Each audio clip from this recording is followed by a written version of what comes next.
Alrighty guys, today I'm working on a 54 Buick Riviera for a guy here. Been sitting for about 10 years, or not a Riviera, Skylark. Worked on a Riviera last time for the guy. 54 Skylark, trying to get it running for him. It's been sitting for about 10 years. He's had some trouble, he quit running, is having trouble with the carburetor on it. Couldn't find a gasket for the carburetor out to go to where the carburetor goes in the manifold, but I think I got a good carb kit for it tracked down, so we'll see when it gets here in the mail. But I'm going to give it a full tune up and also pull the fuel tank off of it and clean it out because it doesn't smell too great inside of there. And sitting for 10 years, it's probably got a bunch of junk in it. Yeah, it doesn't have, there's only 830 some of these cars made, I think, so getting parts is kind of challenging, but luckily they put this engine in other Buicks. And so we're going to get her apart today and see how it does, or see what, hopefully only it needs a tune up, and if it doesn't, hopefully it doesn't need anything else.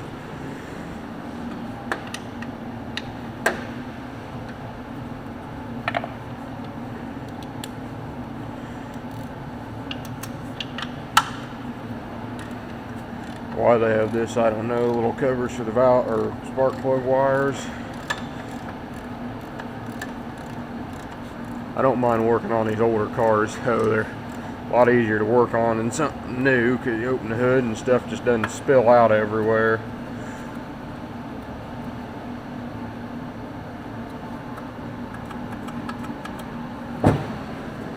Jeez.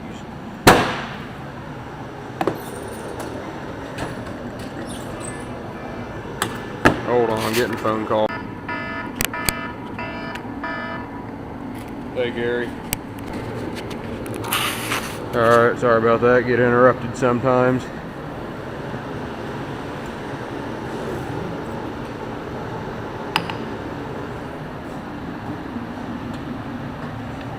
Yeah, it ain't gonna work.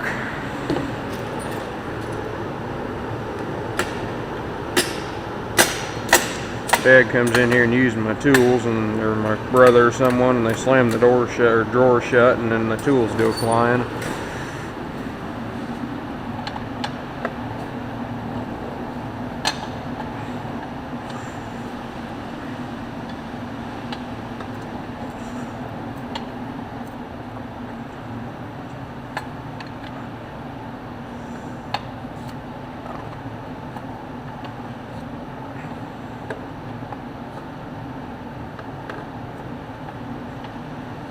I'd use a ratchet wrench. I forget I have these things a lot of times, and about the time I get the nut or bolt out, I remember I have them.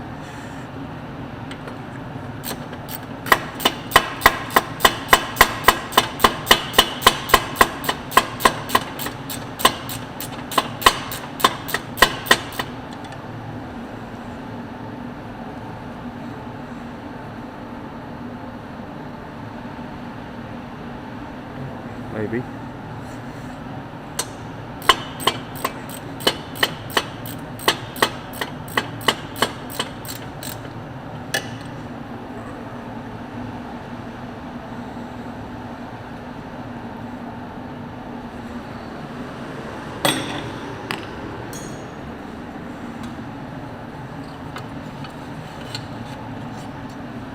Why that thing's necessary, I have no idea. Probably wondering what's happening to 1850 there. Last summer we had went to run it out of the shed. So we used it in the springtime and then sat all summer. Went to get it out in September, something to move a head around because it sits in a shed we don't need very much or use a whole lot. But went to get it out and the clutch wouldn't disengage, so we left it sit and couldn't figure out what it did. Tried hooking it onto the backhoe and had it in 4th gear and tried to stop it, and it still wouldn't. It just spun the tires. Wouldn't break the clutch loose, so we decided it was probably either something went wrong with the clutch or clutch disc rusted to the flywheel or the pressure plate, because we had such a humid summer and everything. So I think we're gonna, we had to end up pulling the engine out right now. I would have loved to done a video on it, but I had a family get together on Saturday and Dad wanted to pull it out on Saturday, so he went ahead and did all that. But I might do a video on at least pulling it out the way it is right now, a little short video. And I wouldn't think I didn't know that was even possible for a clutch to rust like that, but I'd seen Oliver 66 Farm Boy had the same problem on his 525 this past summer, so I figure it must just been one of them years.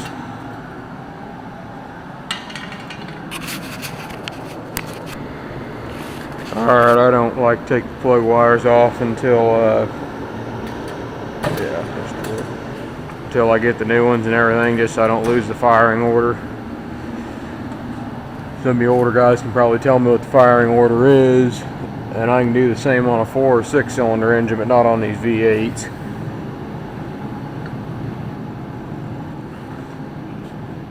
I haven't been around them or messed with them as much.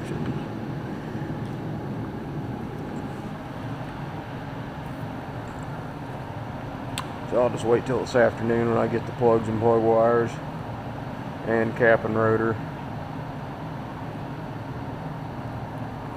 Keep dropping these little things down in the distributor.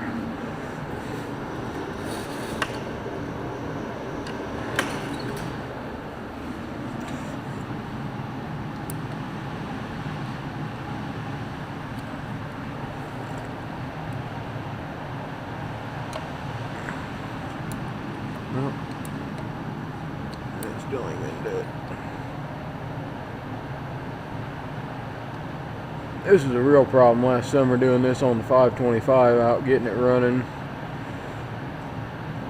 Working in a dark shed that doesn't have any lights or anything in it, and down in front of the engine and you're working out using a mirror to see everything.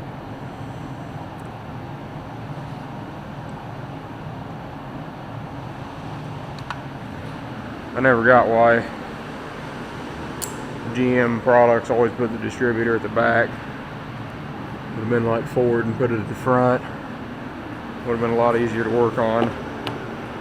That'll probably be open for bashing comments for all you Chevrolet guys out there on how my Fords aren't ever running and they're always in the shop and blah blah blah, but oh well. Gotta have some competition or life wouldn't be fun.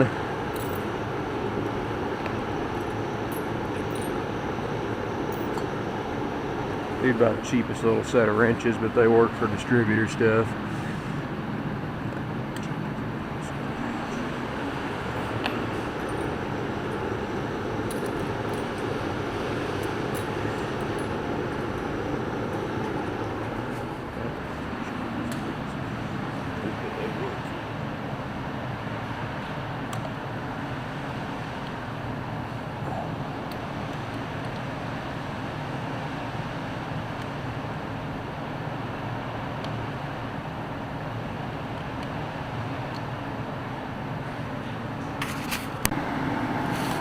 Alright, I got the points condenser out of the distributor, got the lines and throttle linkage off the carburetor. I'm taking the mounting bolts off here.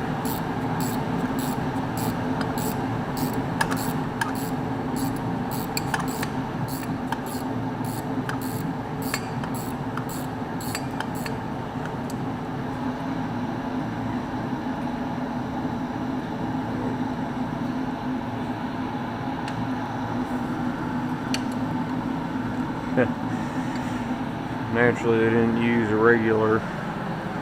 They used a different size nut on one of them versus three studs had one size nut, and the other stud had another size nut. Imagine that.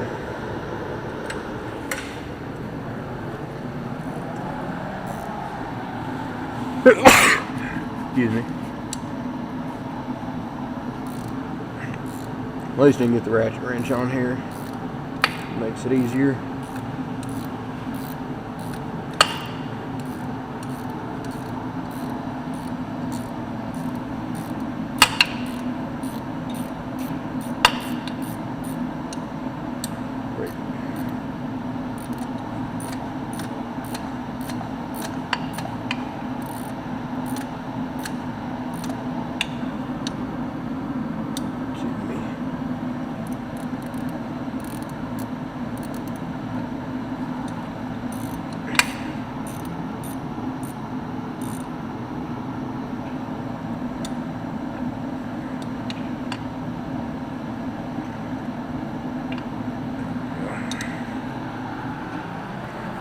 Alright, we'll see how stuck the carburetor is to the intake manifold. You can see it's raining outside. It's been raining, this third day it's been raining.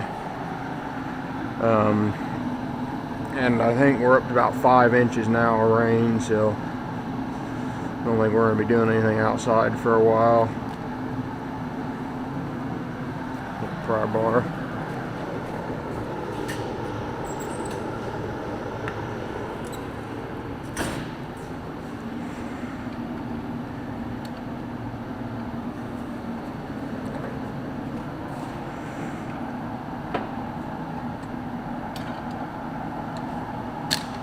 There we go.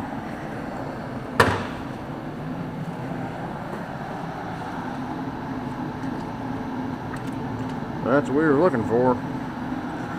And one nut turned out of the stud there. I don't know if that thing will come out of there. I could probably just leave it in there. I think that'll probably do it for part 1 of the Buick. We're getting the Buick running. Thanks for watching.